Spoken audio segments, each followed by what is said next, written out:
បាទជំរាបសួរបងប្អូននេះគឺជាវីដេអូគឺចង់អបអរសាទរចូលឆ្នាំថ្មីជាមួយបងប្អូនជាពលរដ្ឋខ្មែរទាំងអស់ដែលនេះនឹងធ្វើការសូត្រនមស្ការដើម្បីទទួលទេវតាឆ្នាំថ្មី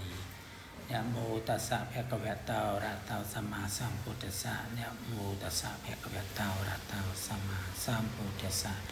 នមោតស្សៈភគវតោអរហតោសម្មាសម្ពុទ្ធស្សៈសក្កេកាមេចរូបេគិរីសេខរតដេចន្តលិខេវិមាននេទីពេរតដេចគាមេតវុ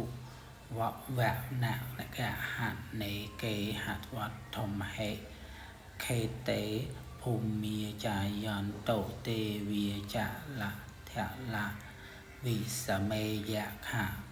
កន្ធុពនេគាអតន្តាសន្តិកយ៉ាងមុនីវរវចនំសាធវោមេសនន្តោធម្មសវនកាឡោអយំភតន្តាធម្មសវនកាឡោអយំភតន្តាធម្មស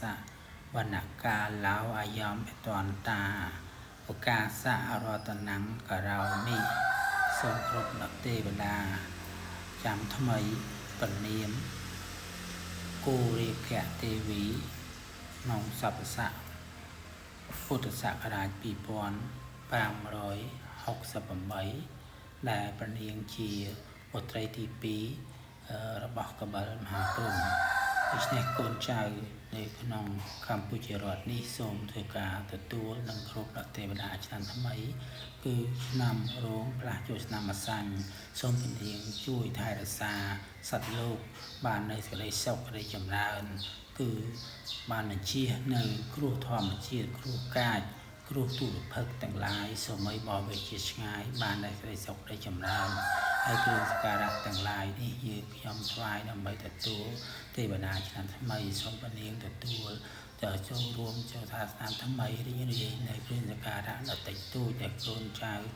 សត្វលោកមនុស្សលោកទាំងឡាយបានថ្វាយនេះសូមមេត្តាទទួលដល់ទេវតានឹងឲ្យ